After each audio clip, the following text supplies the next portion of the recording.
మరి దైవభక్తికి దేశభక్తికి ఏమిటి సంబంధం అని నేను ఆలోచించాను. సాగర్ గారు ఏంటి ఇలాంటి టైటిల్ పెట్టాడు, ఈ టైటిల్ ఏంటి సంబంధం అనుకుంటే నాకు కొన్ని ఆలోచనలు వచ్చినాయి.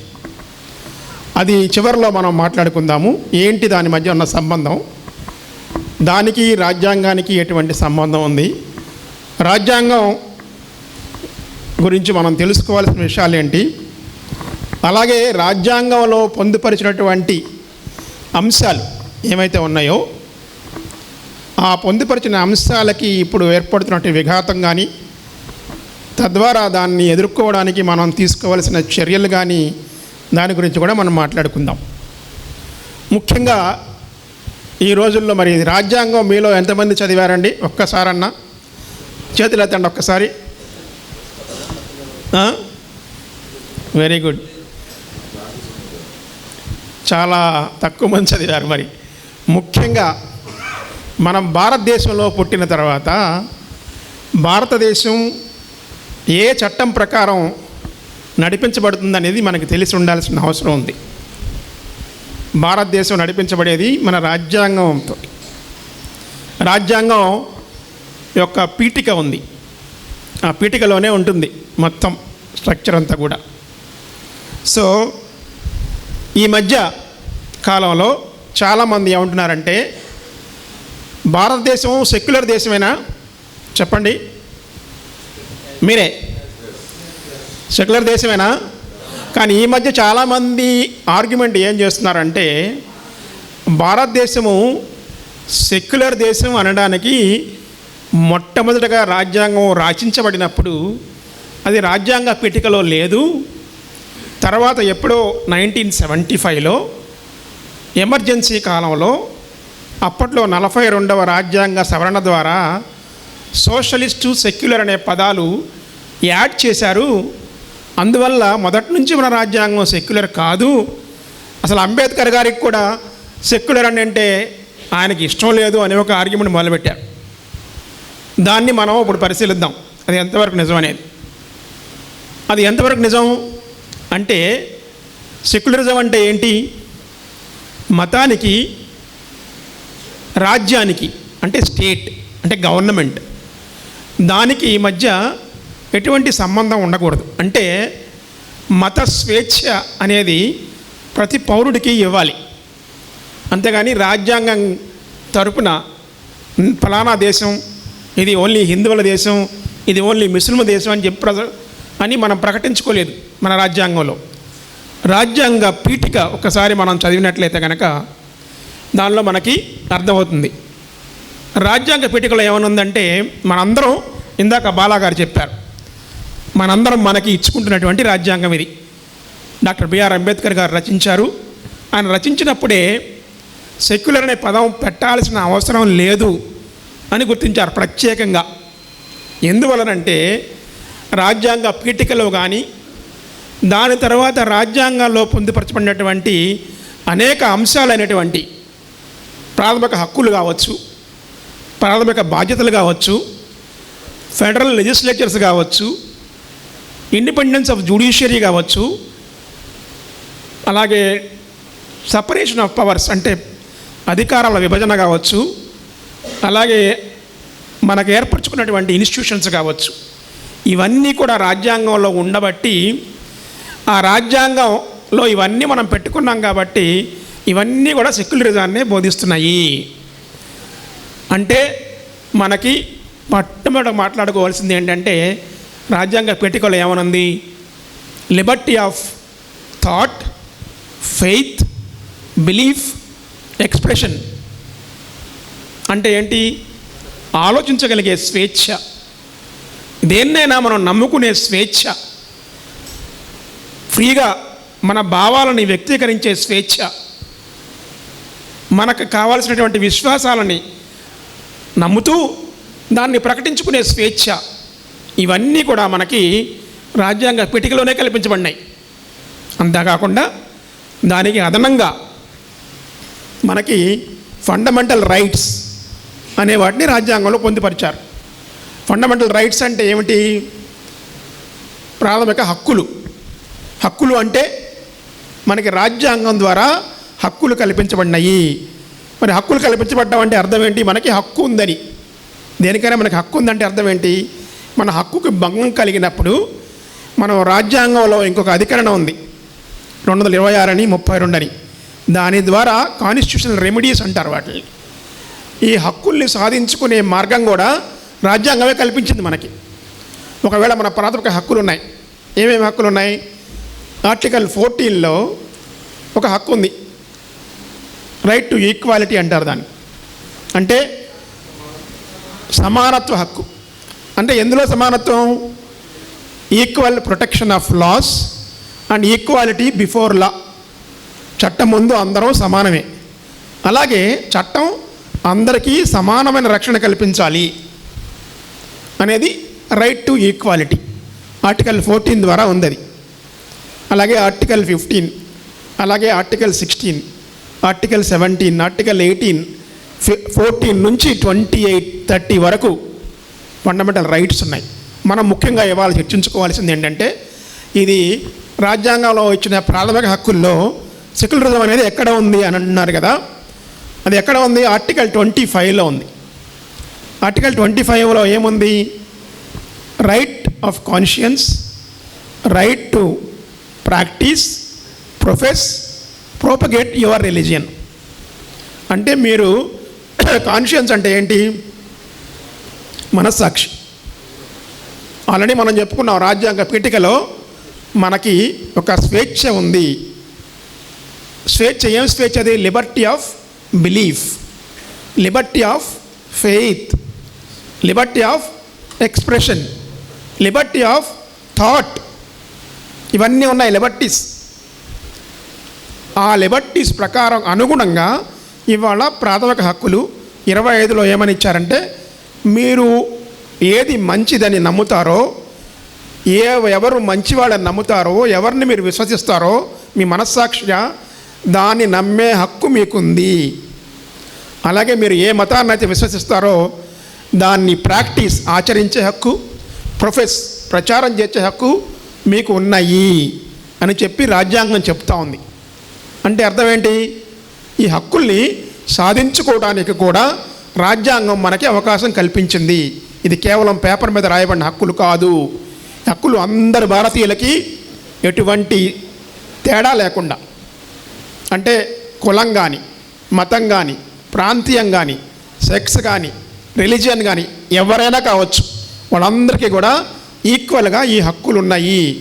ఈ హక్కులు సాధించుకోవడానికి కూడా రాజ్యాంగం మనకి అవకాశం కల్పించింది అని చెప్పి అది చెప్తా ఉంది.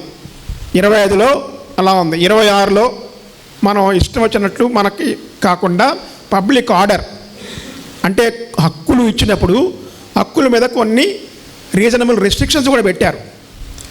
ఎంతవరకు అంటే ఇది పబ్లిక్ ఆర్డర్కి అలాగే పీస్కి భంగం కలిగించినంత వరకు మీరు మీ హక్కుల్ని పాటించుకోవచ్చు, మీ హక్కుల్ని మీరు అనుభవించవచ్చు అని చెప్తా ఉంది.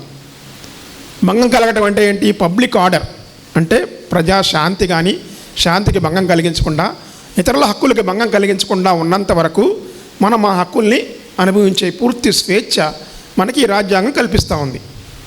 కాబట్టి ఇది మీరు అందరూ గమనించాల్సిన అవసరం ఉంది. అంతేకాకుండా ముందు ముఖ్యంగా ఇక్కడ ఎవరెవరైతే ఇప్పటి వరకు రాజ్యాంగం చదవలేదో దయచేసి ఒక్కసారి రాజ్యాంగాన్ని చదవండి, రాజ్యాంగ పీఠిక చదవండి. రాజ్యాంగంలో ఉన్నటువంటి కొన్ని ప్రాథమిక హక్కులు ఉన్నాయి, కనీసం ప్రాథమిక హక్కులు చదవండి. అలాగే ఆర్టికల్ 32 చదవండి ఏముందో, ఆర్టికల్ 226 చదవండి ఏముందో. ఇవన్నీ చదవండి, చదివి అర్థం చేసుకోవడానికి ప్రయత్నించండి. మీకు అర్థమైన భాషలో ఉండే రాజ్యాంగాన్ని చదవండి. చదివితే కనుక మనకి ఈ రాజ్యాంగం మనకి ఏమి ప్రసాదించింది, దానివల్ల మన హక్కులకి ఇవాళ ఎటువంటి భంగం కలుగుతుంది అని చెప్పి మనకి అర్థమవుతుంది. మరి ఇప్పుడు ఈ రాజ్యాంగంలో సెక్యులర్ అనే పదం మొదట్లో లేనప్పటికీ కూడా రాజ్యాంగంలో కల్పించబడినటువంటి ఈ లిబర్టీ, ఆ రాజ్యాంగ పీఠికలో రాసినటువంటి ఆ Liberty of thought, faith, expression, belief, వీటన్నిటి ద్వారా, అలాగే మనకు కల్పించబడినటువంటి ప్రాథమిక హక్కుల ద్వారా ఈ రాజ్యాంగం ఆ పీఠికలో లేకపోయినప్పటికీ కూడా అంతర్లీనంగా సెక్యులరిజం ఈ రాజ్యాంగం నిండా ప్రవహిస్తూ ఉంది అని చెప్పి అర్థం చేసుకోవచ్చు. మనకి ఒక ఫేమస్ కేసు ఒకటి ఉంది, సుప్రీంకోర్టు జడ్జిమెంట్ ఇచ్చిన కేసు, దాన్ని ఎస్ఆర్ బొమ్మాయి కేసు అంటారు. S R Bommai versus union of India.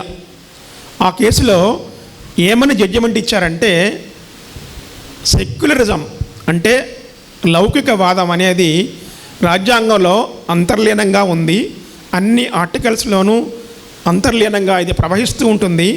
ఆర్టికల్లో పర్టికులర్గా చెప్పకపోయినప్పటికీ కూడా ఇది ప్రవహిస్తూ ఉంటుంది. కాకపోతే 42వ రాజ్యాంగ సవరణ ద్వారా ఏదైతే అంతర్లీనంగా ఉందో దాన్ని బహిర్గతం చేశారు అని చెప్పారు. అంటే ఏదైతే అంతర్లీనంగా ఉన్న భావనని డైరెక్ట్గా బయటికి తీసుకొచ్చి సోషలిస్టు, సెక్యులర్ అనే పదాలు యాడ్ చేశారు అని ఎస్ఆర్ బొమ్మాయి గారు ఒక జడ్జిమెంట్ ఇచ్చారు. అంతేకాకుండా పార్లమెంట్కి రాజ్యాంగాన్ని మార్చే హక్కు ఉంది. ఇప్పుడు వరకు మీకు తెలుసు 130 సార్లు రాజ్యాంగ సవరణ చేశారు. కానీ రాజ్యాంగ సవరణ చేసినప్పటికీ కూడా రాజ్యాంగం యొక్క ప్రాథమిక స్ట్రక్చర్ అంటే మౌలిక స్వరూపం, ఆ మౌలిక స్వరూపాన్ని మార్చే హక్కు పార్లమెంటుకు కూడా లేదు అని ఒక జడ్జిమెంట్ ఇచ్చింది. కేశవానంద భారతి కేసు అంటారు దాన్ని. అంటే రాజ్యాంగంలో ఏవైతే మన హక్కులు అప్పుడు చెప్పారు, బేసిక్ స్ట్రక్చర్ అనేది మనకి రాజ్యాంగ పీఠికలోనే ఉంది. అలాగే ప్రాథమిక హక్కులు ఉన్నాయి, అలాగే ఫెడరల్ లెజిస్లేచర్ ఉంది, ఇండిపెండెన్స్ ఆఫ్ జ్యుడిషియరీ ఉంది, సపరేషన్ ఆఫ్ పవర్స్ ఉన్నాయి. ఇవన్నిటి కూడా మన basic structure of the constitution. దీన్ని మార్చే అధికారం, రాజ్యాంగాన్ని మార్చే అధికారం పార్లమెంట్కి ఉండొచ్చు, కానీ అది అపరిమితమైన అధికారం కాదు. రాజ్యాంగం యొక్క బేసిక్ స్ట్రక్చర్ని మార్చే అధికారం పార్లమెంటుకు కూడా లేదు అని చెప్పి ఆ తీర్పులో చెప్పడం జరిగింది. అందువలన ఈ రాజ్యాంగం యొక్క బేసిక్ స్ట్రక్చర్లో ఈ సెక్యులరిజం అనేది చాలా అంతర్లీనంగా ఉంది. మరి ఇవాళ ఈ సెక్యులరిజం అనే దానికి ఏది విఘాతం కలిగిస్తూ ఉంది అని చెప్పి మనం ఆలోచిస్తే, ఇవాళ దాదాపు 12 రాష్ట్రాలలో ఇవాళ యాంటీ కన్వర్షన్ లాస్ చేయడం జరిగింది. మొట్టమొదటగా మధ్యప్రదేశ్, ఒరిస్సాలో చేస్తే 1977లో, ఆ తర్వాత ప్రభుత్వాలు మారి 2014 తర్వాత ఇంకొక 10 రాష్ట్రాల్లో ఈ మతాంతీకరణ నిరోధించడానికి కోసం అని చెప్పి యాంటీ కన్వర్షన్ లాస్ అని చెప్పి చేశారు. మరి యాంటీ కన్వర్షన్ లాస్ వల్ల ఏంటి, దేనికి విఘాతం కలుగుతుంది అనేది ఒక్కసారి కూడా మనం ఆలోచించుకోవాలి. 1977లోనే ఈ మతాంతీకరణ చట్టాలు చేసినప్పుడు దాని మీద ఫాదర్ స్టానిస్లా అనే ఒక ఆయన కోర్టుకు వెళ్ళారు. కోర్టుకు వెళ్ళినప్పుడు కోర్టు ఏమని చెప్పిందంటే, ఓకే, 25లో ఆర్టికల్ 25లో మీరు ప్రాక్టీస్ చేసుకునే హక్కు, ప్రొఫెస్ చేసే హక్కు, అలాగే ప్రోపగేట్ చేసుకునే హక్కు ఇచ్చారు, కానీ propagation does not mean the right to convert అని ఒక జడ్జిమెంట్ ఇచ్చింది. అంటే అర్థం ఏంటి, మీరు నమ్మే హక్కు మీకుంది, దాన్ని ఆచరించే హక్కు మీకుంది, దాన్ని ప్రచారం చేసుకునే హక్కు మీకుంది, కానీ ప్రచారం చేసుకున్న తర్వాత ఇతరుల్ని బలవంతంగా మతంలోకి మార్చడానికి అది మాత్రం రైట్ కాదు అని చెప్పడం జరిగింది. మనమేమంటున్నాము, ఇది క్రైస్తవ్యం అసలు మతమేనా, క్రైస్తవ్యం అసలు మతమేనా అని చెప్పి అడుగుతున్నాం మిమ్మల్ని. ఎంతమంది మీరు క్రైస్తవ్యం ఒక మతం అని చెప్తారు చెప్పండి మీలో? క్రైస్తవ్యం ఒక మతమేనా? క్రైస్తవం అసలు ఎవరు స్థాపించారు? క్రీస్తు అనుసరించిన మార్గాన్ని అనుసరించడమే క్రైస్తవ్యం. అంతేగాని క్రైస్తవులు అనే మతం అసలు లేదు. అది ఒక లైఫ్ స్టైల్, అది ఒక జీవన విధానం. ఆ జీవన విధానం ఏమని చెప్తుంది? క్రీస్తు నిర్మించిన మార్గం, క్రీస్తు సూచించిన మార్గంలో నడవమని చెప్తా ఉంది. క్రీస్తు సూచించిన మార్గం ఏంటి? నేను ఫస్ట్ టైం బైబిల్ చదివినప్పుడు 1975లోనో 76లోనో అప్పుడు న్యూ లైఫ్ సిరీస్ అని ఒక బైబిల్ వచ్చింది. ఆ న్యూ లైఫ్ సిరీస్ అనే కొత్త నిబంధన మాత్రం ప్రింట్ చేసి వాళ్ళు అందరికీ పంచిపెట్టేవాళ్ళు ఫ్రీగా. అట్ట మీద కవర్ పేజ్ మీద ఏమైనా ఉండేదంటే న్యూ టెస్టిమెంట్, దాని కింద పెద్ద హెడ్డింగ్ ఉండేది. ఏమని? The greatest is love. అంటే అన్నిటికంటే గొప్పది ఏంటది? ప్రేమ. యేసుక్రీస్తు వారు ఏం బోధించారు? లవ్ దై నైబర్ యాజ్ దై సెల్ఫ్. నీ పొరుగువాడిని నీ వలే నిన్ను పొరుగువాడిని ప్రేమించమన్నారు. మన మహాకవి గురజాడ అప్పారావు గారు ఏమన్నారు? దేశం అంటే ఏంటి? దేశం అంటే మనుషులు. ఇంకో చోట ఏమంటాడు? దేశమును ప్రేమించుమన్నా, మంచి అన్నది పెంచుమన్నా. దేశాన్ని ప్రేమించడం అంటే అర్థం ఏంటి? దేశంలో ఉన్న ప్రజలను, దేశం అంటే ప్రజలే కదా, అంటే ప్రజలను ప్రేమించమని. మరి మన యేసుక్రీస్తు వారు ఏం చెప్పారు? ప్రజలను ప్రేమించమన్నారు. అంతేకాకుండా ఆ మెసేజ్ ఆఫ్ లవ్ని స్ప్రెడ్ చేయమన్నారు. ఆ మెసేజ్ ఆఫ్ లవ్ని స్ప్రెడ్ చేయడం కోసం ఆయన శిష్యులకి ఆయన ఆజ్ఞాపించారు, మీరు భూదిగంతాల వరకు వెళ్ళి నా మెసేజ్ని మీరు వ్యాపింపచేయండి అని ఆయన చెప్పారు. ఆయన అప్పుడు కూడా ఏమన్నారు? నేనే మార్గం, నేనే సత్యం, నేనే జీవం అనే యొక్క మెసేజ్ని ఇక్కడ ఇప్పుడు కూడా భారతదేశంలో చాలా ఫిలాసఫర్లు వచ్చారు. వేదాలు ఉన్నాయి, వాళ్ళ ఇది ఉన్నాయి. మనం చిన్నప్పుడు కూడా మనం స్కూల్లో కూడా నేర్చుకున్నాం. ఏమని? అసతోమ సద్గమయ, తమసోమ జ్యోతిర్గమయ, మృత్యోర్మ అమృతంగమయ. అంటే అర్థం ఏంటి? అసతోమ సద్గమయ అంటే నాకు సన్మార్గాన్ని బోధించు దేవా, అలాగే నేను చీకటిలో ఉన్నాను, నన్ను వెలుగులోకి నడిపించు దేవా, నేను మృత్యువుకులే అయిపోతున్నాను, నన్ను నిత్య జీవంలోకి నడిపించు దేవా. అమృతం అంటే అదే కదా, అమృతం తాగిన వాళ్ళకి మరణం ఉండదంటారు. అమృతాన్ని మాకు దయచేయండి, నిత్య జీవాన్ని మాకు దయచేయమని. యేసుప్రభు ఏం చెప్పాడు? నేనే సత్యం, నేనే మార్గం, నేనే జీవం. దానికి ఆన్సర్ ఎవరిచ్చారు? కొన్ని శతాబ్దాల నుంచి ప్రపంచంలో అనేక మతాలు, ముఖ్యంగా మన భారతదేశంలో కూడా ఎన్నో శతాబ్దాల నుంచి ఈ ప్రార్థన ప్రతిరోజు కొంతమంది చెప్తారు. అసతోమ సద్గమయ, తమసోమ జ్యోతిర్గమయ, మృత్యోర్మ అమృతంగమయ అని చెప్తారు. దానికి అర్థం ఏంటి? దానికి జవాబు ఎవరిచ్చారండి? యేసుప్రభు ఇచ్చాడు. అదే మార్గాన్ని మనం అవలంబించమంటున్నాం. సహోదరులైన ప్రేమ కనపరచమంటున్నాం. ఇంకా కొన్ని ఉన్నాయి బైబిల్లో, అవన్నీ మీ బైబిల్ చదివినాడో తెలుస్తుంది. దాన్ని ఆచరించమంటున్నాం, కానీ మేము ఇంకా వేరేది ఏమీ బోధించడం లేదు. ఇది కూడా ఎందుకు అపోజ్ చేస్తున్నారని చెప్పి ఇప్పుడు ఆలోచించాలి మనం. ఎందువల్లనంటే మన దేశంలో తరతరాల నుంచి ఏముందండి? నిచ్చెన మెట్ల కుల వ్యవస్థ ఉంది. ఒక మతం ఏం బోధిస్తుందంటే మనుషులందరూ సమానం కాదు అని బోధిస్తూ ఉంది. కానీ మనుషులందరూ సమానమేనని బోధించింది ఎవరు? యేసు ప్రభు. ఆయన రూపంలో మనం అందరం చేయబడ్డామని బైబిల్ బోధిస్తూ ఉంది. అంటే మనుషులందరూ సమానమే. ఆ అసమానత్వంకి వ్యతిరేకంగా వచ్చిన భావన ఈ సమానత్వ భావాన్ని వ్యతిరేకిస్తున్నారని అర్థం. ఇప్పుడు అంటే ఎవరైనా సమానమే, పుట్టిన మనుషులందరూ ఆయన రూపంలోనే పుట్టారు. ఒకడు తలలో నుంచి, ఒకడు భుజాల్లో నుంచి, ఒకడు తొడల్లో నుంచి, ఒకడు కాళ్ళల్లో నుంచి పుట్టలేదు. ఆయన రూపంలో మనల్ని సృజించాడు కాబట్టి మనుషులందరూ సమానమే. అమెరికన్ రాజ్యాంగంలో కూడా ఫస్ట్ సెంటెన్స్ అదే ఉంటుంది, all men are created equal. అందరూ కూడా సమానంగా సృష్టించబడ్డారు. సమానంగా సృష్టించబడిన వాళ్ళ మధ్య ఈ అసమానతలు ఏమిటి? అందరూ ఒకళ్ళొకళ్ళు ప్రేమించండి అని చెప్పి దేవుడిచ్చిన సందేశం. ఆ సందేశమే ఇవాళ దేశభక్తి సందేశం. కానీ దేశభక్తికి కూడా వాళ్ళు వేరే నిర్వచనం చెప్పే స్థాయికి వచ్చారు. ఇవాళ దేశభక్తి అంటే వేరే నిర్వచనం చెప్తున్నారు. ఇవాళ దేశభక్తి అంటే మన తెలుగు కవులు చెప్పిన నిర్వచనం ఉంది. దేశం అంటే ఎవరో కాదు, గాంధీ గారు అన్నారు, India leaves in it's rural villages అన్నారు. భారతదేశం గ్రామాల్లో ఉంది.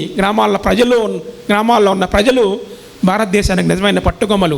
వాళ్ళు చేసే వ్యవసాయం ద్వారానే భారతదేశం మొత్తం కూడా ఇవాళ సంతోషంగా సుఖంగా జీవించగలుగుతుంది.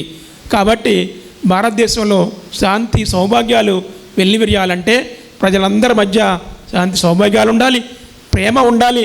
ఆ ప్రేమని అందరికీ పంచాలి అని చెప్పి చాలామంది మహనీయులు మనకి ఇవాళ భారతదేశంలో ఉన్న వాళ్ళు కూడా చెప్పడం జరిగింది. కానీ కొన్ని ఆలోచనలు, మేమే అందరికంటే అధికులం, అందరూ మా కాళ్ళ కింద ఉండాలి, మేము అధికులమి, అందరూ మాకు సేవ చేయాలి అని ఒక నిచ్చెన మెట్ల కుల వ్యవస్థను సృష్టించి ఆ నిచ్చెన మెట్ల కుల వ్యవస్థ కొనసాగాలి. అది దానికి అడ్డం పడుతుంది. ఏది అంటే రాజ్యాంగంలో ఉన్న ఈ ప్రాథమిక హక్కులు అడ్డం పడుతున్నాయి. ప్రాథమిక హక్కులు అందరూ సమానమైన బోధిస్తుంది. Right to equality. ఎటువంటి గ్రౌండ్స్ మీద కూడా ఎవరిని డిఫరెంట్గా ట్రీట్ చేయడానికి వీలు లేదు. ఎక్సెప్ట్ కొన్ని కాన్స్టిట్యూషనల్ ప్రొవిజన్స్ ఉన్నాయి బలహీన వర్గాల వారి కోసం, అవి తప్ప ఏ గ్రౌండ్ మీద కూడా వారిని విచక్షణ చూపించడానికి వీలు లేదు అని బోధిస్తూ ఉంది. ఇది వారికి మింగుడు పడటం లేదు. ఇప్పుడు ఎవరైతే ఈ రాజ్యాంగం ద్వారా మరి దళితులు కానివ్వండి, వెనకబడిన వర్గాల వారు కానివ్వండి, మైనారిటీస్ కానివ్వండి, ఎవరైతే కొన్ని ఫలాలు పొంది వారి జీవితంలో పైకొచ్చి ఇవాళ కొంచెం మంచి జీవితం జీవిస్తున్నారో ఇది వారికి మింగుడు పడటం లేదు. ఇది వారి ఆధిపత్యానికి ఎదురుగా వెళ్ళిపోయినట్టుంది.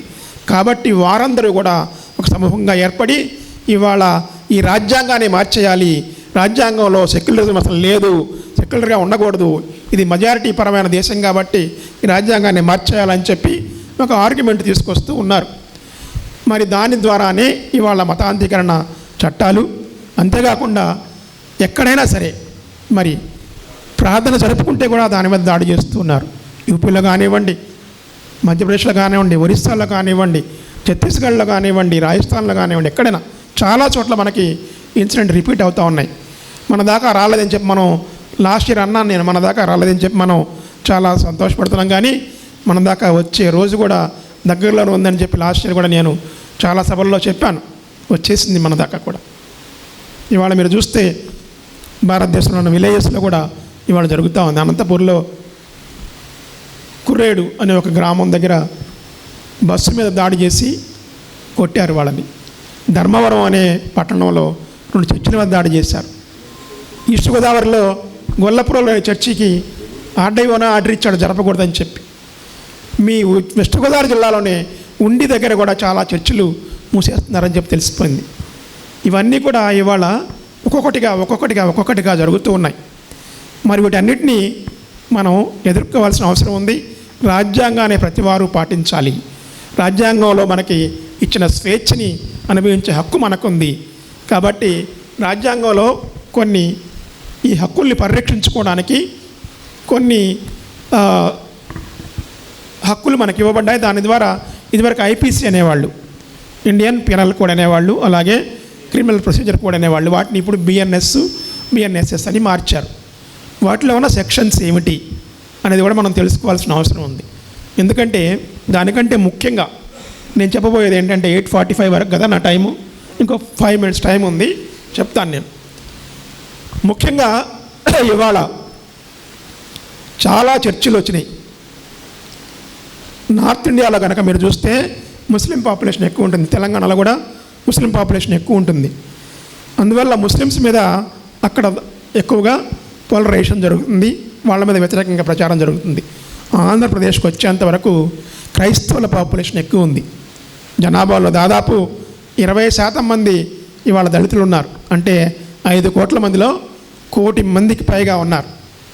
అందులో 80% వరకు ఇవాళ క్రైస్తవ్యాన్ని నమ్ముకున్నారు, చర్చిలకు వెళ్ళే వాళ్ళే ఉన్నారు. అందుకనే వాళ్ళు క్రైస్తవులను టార్గెట్ చేశారని చెప్పి చాలామంది పండితులు అంటున్నారు. వాళ్ళ పాలిటిక్స్ని చూసుకోవడానికి, వాళ్ళ పార్టీని బలపరచుకోవడానికి వాళ్ళు క్రైస్తవులను టార్గెట్ చేశారని అంటున్నారు. మరి దాన్ని కూడా మనం గమనించుకోవాల్సిన అవసరం ఉంది. కాబట్టి మీరంతా కూడా ఎన్ని డినామినేషన్లైనా ఉండనివ్వండి, అన్ని డినామినేషన్స్లో ఇవాళ కావాల్సింది యూనిటీ. ఇలాంటివి ఎదుర్కోవాలంటే యూనిటీ కావాలి. నేను వెళ్ళాను ఒక గ్రామానికి, క్రిస్మస్కి అని ఒక స్పీకర్గా నన్ను పిలిచారు. ఒక గ్రామం గుంటూరులో ఉన్న నంబూరు అనే ఒక గ్రామం ఉంది, నాగార్జున యూనివర్సిటీ వెనకాల ఉంటుంది. అది పెద్ద గ్రామం. ఆ గ్రామంలో జస్ట్ బిలీవ్ మీ 15 చర్చిలు ఉన్నాయి. ఉన్న పాపులేషన్ అంతా దళితుల పాపులేషను 3500. 15 చర్చిలు ఉన్నాయి. 15 చర్చిలు ఉన్నాయంటే అర్థం ఏంటి, ఎంతమంది క్రైస్తవులు ఉన్నారు. అలా ఈ దేశంలో అంటే మన రాష్ట్రంలో ఉన్న ఎంతమంది పాస్టర్లు ఉన్నారో నాకు అది లెక్కలేదు, కానీ దాదాపు ఒక 3 లక్షల చర్చిలు ఉన్నాయి అని అంటారు. అది మరి కరెక్ట్ కాదో నాకు తెలియదు, ఎవరు వాటిని లెక్క వేయలేదు. ఇది ఒక అందాజా, ఇది ఒక ఎస్టిమేషన్ మాత్రమే. ఇంతమంది ఉన్నప్పుడు ఇంతమంది మరి క్రైస్తవ్యాన్ని నమ్ముకుంటున్నారు. వాళ్ళకి ఎలా వాళ్ళని ఎదుర్కోవాలంటే క్రైస్తవ్యం ఇంకా విస్తరించిపోతూ ఉంది అంటారు. ఎక్కడ విస్తరిస్తుంది క్రైస్తవ్యం? భారతదేశంలో క్రైస్తవ్యం విస్తరించడం లేదు. కన్వర్షన్ చేసేస్తున్నారు, మీరు అందరినీ కన్వర్షన్ చేస్తున్నారు, బలవంతంగా మతం మార్చేస్తున్నారని చెప్పి అంటారు. జనాభా లెక్కలు చూస్తే అది ఏ మాత్రం నిజం కాదు.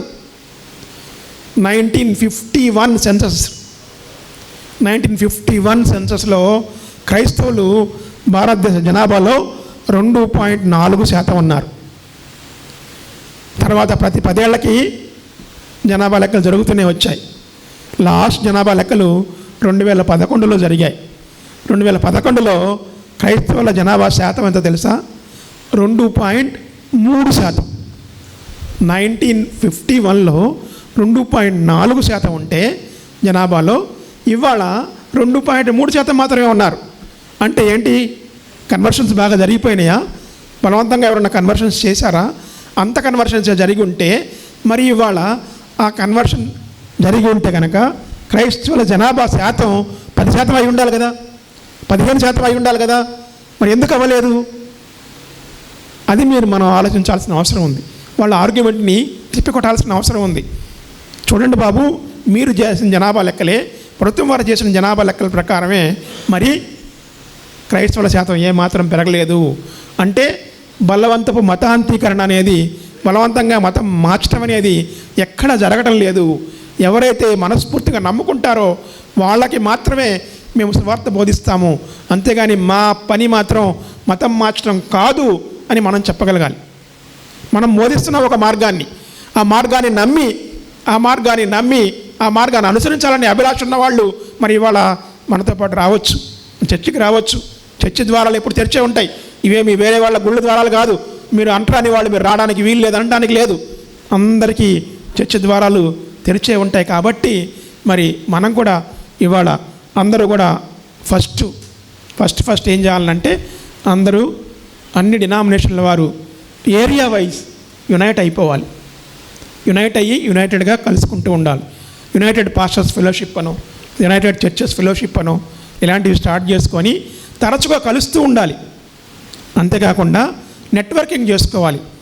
ఆ మండలానికంతా ఒక ఆర్గనైజేషను, ఆ జిల్లాకు ఒక ఆర్గనైజేషను, స్టేట్కి ఒక ఆర్గనైజేషన్, ఇట్లా ప్రతిసారి కలుస్తూ ఉండాలి. ప్రతి వాళ్ళు మధ్యలో మాట్లాడుకుంటూ ఉండాలి.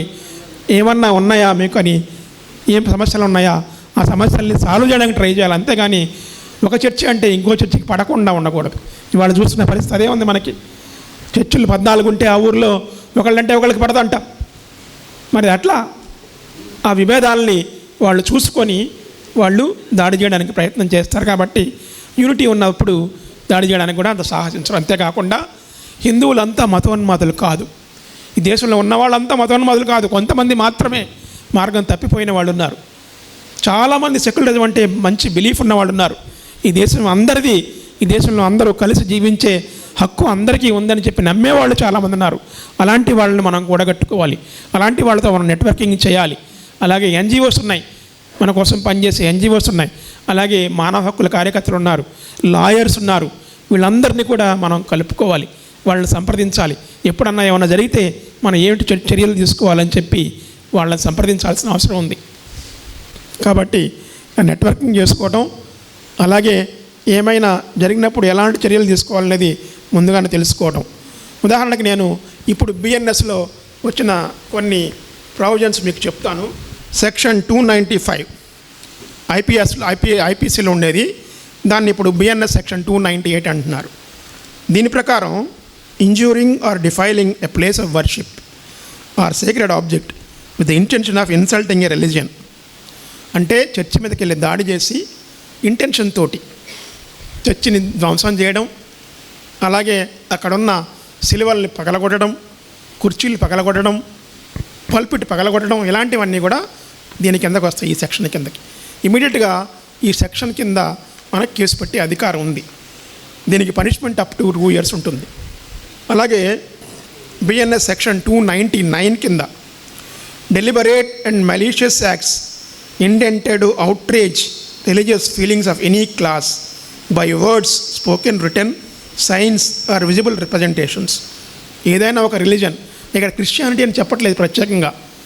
అందుకనే నేనేమని చెప్తానంటే పాస్టర్లందరూ కూడా మన బైబిల్లో ఉన్నదాన్ని బోధించండి మీరు, అంతేగాని వేరే మతాలను కించపరిచే వ్యాఖ్యలు మాత్రం చెయ్యవద్దు. వాడిని కించపరిచే వ్యాఖ్యలు చేయదు. ఎందుకంటే అది ఈ ప్రొవిజను దాన్ని కూడా అట్రాక్ట్ చేస్తుంది. కాబట్టి మనం ఎంత స్ట్రిక్ట్గా ఉండాలనుకుంటున్నామో వాళ్ళు కూడా అలాగే ఉంటారు. అలాగే మన మతాన్ని కించపరిచే వ్యాఖ్యలు చేస్తే మనం ఈ సెక్షన్ కింద వారి మీద యాక్షన్ తీసుకోవచ్చు. అలాగే BNS 300 disturbing any assembly lawfully engage in religious worship or ceremonies. ఏదైనా చర్చిలో కూర్చుని ప్రార్థన చేసుకుంటూ ఉంటే, అది ఒక ఇంట్లో కూర్చుని ప్రార్థన చేసుకుంటూ ఉంటే దాన్ని డిస్టర్బ్ చేసే అధికారం ఎవరికీ లేదు. అది పనిషబుల్ అండర్ BNS సెక్షన్ 300. అలాగే section 301 details of the offence. Trespassing in a place of worship, burial ground, sepulchre or place for funeral rites or offering indignity to a human corpse or disturbing funeral ceremonies. ఇది కూడా చేయడానికి వీళ్ళు. అంటే ఒక place of వర్షిప్లోకి, ఒక ప్రార్థనా స్థలంలోకి బలవంతంగా జొరబడడం కానీ, బరియల్ గ్రౌండ్లో వెళ్ళడం కానీ, అక్కడ సమాధులను పగలగొట్టడం కానీ, సమాధి చేసేటప్పుడు జరిగే కార్యక్రమాన్ని అడ్డుకోవడం కానీ, ఇవన్నీ కూడా చేయడానికి వీల్లేదు. అది BNS సెక్షన్ 301 కింద పనిషబుల్. అలాగే section 302 BNS uttering words, making sounds, gestures or placing objects deliberate intent to wound the religious feelings of a person. ఇక్కడ కూడా మీరు గమనించాలి, ఇది క్రైస్తవులకు ప్రత్యేకం కాదు. ఏ రిలీజియన్ని కూడా ఎవరు కించపరచడానికి ఆబ్జెక్ట్స్ ఉపయోగించి లేదా వేరన్న లాంగ్వేజ్ ఉపయోగించి కించపరచడానికి లేదు. అలాగే BNS 100 section deliberate and malicious intention of insulting religious or religious beliefs of a class of persons.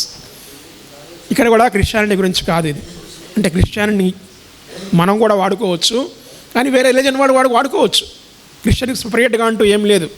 కాబట్టి ఏ రిలీజియస్ అసెంబ్లీని దేన్ని మనం డిస్టర్బ్ చేయకూడదు. అలాగే BNS 101 details of the offence. Disturbing any religious assembly engaged in worship or ceremonies voluntarily causing disturbance. Religious assembly ఏదన్నా ఉంటే, బయట ఎక్కడన్నా మీటింగ్లు పెట్టుకుంటే దాన్ని కూడా డిస్టర్బ్ చేయడానికి వీల్లేదు. అలాగే trespassing on burial places or places set apart for funeral rites, అది BNS 102 కింద. ఈ మధ్య అందరూ కేసులు ఏం పెడుతున్నారంటే ఈ 299, 298, 300 వీటి కింద కేసులు పెడుతున్నారు. కానీ ఒక బస్సు మీద అటాక్ చేసి దాన్ని మనుషుల మీద అటాక్ చేస్తే దానికి యాక్చువల్గా అయితే వాళ్ళు ఏం పెట్టాలి? కాజింగ్ ఫిజికల్ ఇంజ్యూరీ, అసాల్ట్, అలాగే చంపడానికి ట్రై చేశారని చెప్పి కేసులు పెట్టాలి. కానీ అవి పెట్టడం లేదు. అది మనం ఇన్సిస్ట్ చేయాలి. కాబట్టి ఇలాంటి ఏమన్నా ఇన్సిడెంట్ జరిగినప్పుడు ఇమీడియట్గా ఏం చేయాలి అంటే మనమే ఒక టీంని ఏర్పాటు చేసుకోవాలి. ప్రతి చర్చి కూడా టీంని ఏర్పాటు చేసుకుని ఎవరన్నా వస్తే కనుక దాన్ని క్లియర్గా ఒక వీడియో తీయాలి. ఆ వీడియోని భద్రపరచుకోవాలి. సాక్ష్యంగా మనకు వస్తుంది మనకది. అలాగే ఏమైనా వాళ్ళు ఆబ్జెక్ట్స్ పగలగొట్టుంటే, ఏమైనా డిస్ట్రాక్షన్ చేస్తుంటే వాటిని అలాగే ఉంచాలి. వాటిని కదిలించకూడదు. ఇమీడియట్గా మనం దగ్గరలో ఉన్న పోలీస్ స్టేషన్కి వెళ్ళి 0 FIR కూడా ఫైల్ చేయొచ్చు. అది BNS సెక్షన్ 173 కింద 0 FIR ఫైల్ చేయొచ్చు. లేదా కన్సర్న్ పోలీస్ స్టేషన్కి వెళ్ళి మనం FIR ఫైల్ చేసే అధికారం మనకుంది. వాళ్ళు FIR ఫైల్ చేసి ఆ కాపీని మనకి ఇవ్వాలి. దాని మీద ఈ సెక్షన్లు 299, 298, 300, 301, 302 ఈ కింద పెట్టవచ్చు. అదే ఏదన్నా దైవ సేవకుల మీద కానీ, బస్సులో వెళుతున్నప్పుడు సువార్త ప్రచారం చేసే వాళ్ళ మీద కానీ అటాక్ జరిగితే, వాళ్ళని గాయపరిస్తే ఆ గాయపడిన సెక్షన్స్ వేరే ఉంటాయి. ఆ సెక్షన్స్ కింద కేసు పెట్టమని చెప్పి మనం డిమాండ్ చేయాలి. ఒకవేళ లోకల్ పోలీస్ స్టేషన్ వాళ్ళు మనకు కేసు తీసుకోరు, సరైన సెక్షన్స్ పెట్టలేదు అంటే మనం వెళ్ళి SP గారిని కూడా కలవాలి, DSPని కలవాలి, SP గారిని కలవాలి. అంటే ఒక డెలిగేషన్ లాగా వెళ్ళాలి. అందుకే నేను అన్నాను నెట్వర్కింగ్ ఈజ్ వెరీ ఇంపార్టెంట్. ఈ నెట్వర్కింగ్ చేసుకోవడం వల్ల మనం చాలా వరకు మన హక్కుల్ని సాధించుకోవడానికి యునైటెడ్గా మనం పనిచేసిన వాళ్ళం అవుతాం. కాబట్టి ఈ దైవభక్తి అనేది, దేశభక్తి అనేది రెండిటి కూడా కనెక్షన్ ఉంది. దానికి రాజ్యాంగమే మూల కారణం, రాజ్యాంగం మూలాధారం. రాజ్యాంగంలో కూడా ప్రాథమిక సూత్రాల్లో ఏమనుంది? అందరినీ సోషలిస్టిక్ ప్యాటర్న్ ఆఫ్ సొసైటీగా క్రియేట్ చేయమనుంది. అంటే అర్థం ఏంటంటే అందరికీ సమానత్వాన్ని తీసుకురండి, ఈ దేశంలో అసమానతలు బాగా ఉన్నాయి, అసమానతలను తగ్గించి ఆర్థిక వనరుల్ని అందరికీ అందించాలని చెప్పి చాలా క్లియర్గా చెప్పడం జరిగింది. దాన్ని మనం తర్వాత తిరోధకాలు ఇచ్చాం. కనీసం ఇవాళ ప్రాథమిక హక్కులన్నా మనం రక్షించుకునే ప్రయత్నం మనం చేయాల్సిన అవసరం ఉంది. ఎందువల్లంటే ఈ ప్రాథమిక హక్కుల్ని కనుక మనం కలిసికట్టుగా రక్షించుకోలేకపోతే మనకి ఎంతో శ్రమతో కూడుకున్నటువంటిది 1946లో ఈ కాన్స్టిట్యూంట్ అసెంబ్లీ అంటే ఈ రాజ్యాంగ నిర్ణాయక సభ ఏర్పడింది. 1949లో దాదాపు 3 ఏళ్ళు పట్టింది ఈ రాజ్యాంగం రాయడానికి. ఎన్నో డిబేట్స్ జరిగినాయి. ఏమేమి ఉంచాలి కాన్స్టిట్యూషన్లో, ఏమేమైతే మనకి ఈ ప్రజలకి మనకి మేలు జరుగుతుంది, అందరికీ సమానత్వం తీసుకురావాలంటే ఎట్లా. ఆర్టికల్ 17 ద్వారా అబాలిషన్ ఆఫ్ అన్టచబిలిటీ చేశారు. ఈ దేశంలో అంటరానితనం అది ఉండకూడదని చేశారు. ఆర్టికల్ 17లో ఉంది అది. ఆర్టికల్ 14లో సమానత్వం బోధిస్తూ ఉంది. ఇవన్నీ కూడా మనం తెలుసుకొని దీన్ని ప్రిజర్వ్ చేసుకొని దీన్ని రక్షించుకోవడానికి మనం ప్రయత్నం చేయాలి. దానికోసం క్రిస్టియన్ అసోసియేషన్స్ అన్నీ కూడా, చర్చిలు కావచ్చు, డినామినేషన్స్ కావచ్చు, క్యాథలిక్స్ కావచ్చు, సిఎస్ఐ కావచ్చు, లూథరన్ కావచ్చు, బ్యాప్టిస్ట్ కావచ్చు, ఇంకెవరైనా కావచ్చు, ఆ గ్రామంలో ఏమేమి ఉంటే వాళ్ళందరూ యునైటెడ్గా ఉండాలి. ఆ జిల్లాలో ఏమేమి ఉంటే, ఆ మండలంలో ఏమేమి ఉంటే వాళ్ళందరూ యునైటెడ్ పాస్టర్స్ ఫెలోషిప్గా ఉండి వాళ్ళు సంయుక్తంగా కలిసి కనుక కృషి చేసినట్లయితే వాళ్ళు ఒకరికి మర్దలు లేకుండా, మనస్పర్ధలు లేకుండా దేవుడు చెప్పినట్లు, యేసు ప్రభువు చెప్పినట్లు, సంఘాలు వేరైనా ప్రతి సంఘం కూడా ప్రార్థించేది యేసు ప్రభువునే, పూజించేది యేసు ప్రభువునే. కాబట్టి ఆ యేసు ప్రభువుని ముందు పెట్టుకుని మనం నడిస్తే కనుక ఖచ్చితంగా మనం ఈ యొక్క హింసని, ఈ యొక్క ప్రేరేపిత హింస, కొంతమంది మిస్గైడెడ్ ఎలిమెంట్స్ చేస్తున్నారు. ఇవన్నీ కూడా ఆ మిస్గైడెడ్ ఎలిమెంట్స్ చేస్తున్నారు. కాబట్టి దీన్ని ఎదుర్కోవడానికి మనం అన్ని విధాలుగా సిద్ధంగా ఉండాలని చెప్పి నేను మీకు అందరికీ తెలియజేసుకుంటూ, మరి మళ్ళీ హింస జరిగిందని ప్రతిహింస మాత్రం చేయొద్దండి. యేసుప్రభు ఏమన్నాడండి? ఒక చెంప మీద కొడితే రెండో చెంప చూపించమన్నాడు. అంతే, అంటే ప్రతిహింస చేయొద్దు అని. కానీ ప్రతిహింస చేయకపోవడంతో పాటు మనం చట్టపరంగా కూడా చర్యలు తీసుకోవాలి. మనం చేయం ప్రతిహింస, వాళ్ళు చేసిన తప్పు మనం చేయం. కానీ మా మీద దాడి జరిగింది కాబట్టి మాకు మతంలో మన మతాన్ని పాటించుకునే హక్కు మాకుంది, రాజ్యాంగం మాకు ప్రసాదించింది. కాబట్టి ఈ మా హక్కుని కాపాడండి, మా మీద దాడి చేసిన వారిని శిక్షించండి అని చెప్పి మనం ప్రాపర్ వేలో రాజ్యాంగం ద్వారా మనకు కల్పించినటువంటి లీగల్ ప్రావిజన్స్ ద్వారా మనం అప్రోచ్ అవ్వాలి. కానీ ప్రతిహింస మాత్రం చేయకూడదు. అందుకు సంబంధించిన సాక్ష్యాలు కానివచ్చు, దాన్ని కావచ్చు, అవన్నీ కూడా భద్రపరచుకోవాలి. అలాగే కొంతమంది మీరంతా బలవంతంగా బాప్తీసాలు ఇస్తున్నారంటారు. బలవంతంగా బాప్తీసాలు ఇవ్వకూడదు. బలవంతంగా బాప్తీసాలు ఇవ్వకుండా దానికి కూడా ఒక రికార్డు సృష్టించుకోవాలి. వారి సాక్ష్యం దగ్గర పెట్టుకోవాలి మనం.